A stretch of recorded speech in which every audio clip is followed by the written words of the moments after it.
Hello friends, welcome back to Quick Bites with Chef Walter. Today we're going to talk about aioli. Aioli is a popular Mediterranean sauce that originated in the regions of Provence in France and Catalonia in Spain. It is typically made by emulsifying garlic, olive oil, egg yolks, lemon juice, and sometimes even mustard or other seasonings. The result is a thick, creamy, and flavorful sauce with a garlic that is rich in the background.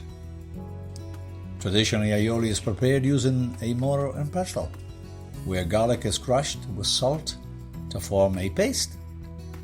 And then the oil is gradually added while continuously stirring to create an emulsion.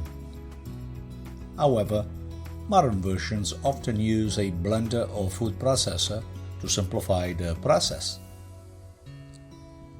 Aioli is commonly used as a condiment or a dip for various food, and it pairs well with grilled or roasted vegetables, seafood dishes, chicken, and it can also be spread on sandwiches or used as a dressing for salad. Its creamy texture and its bold garlic flavor makes it a versatile and a tasty addition to many dishes. And that is all on aioli on Quick Bites with Chef Walter. We'll connect next time.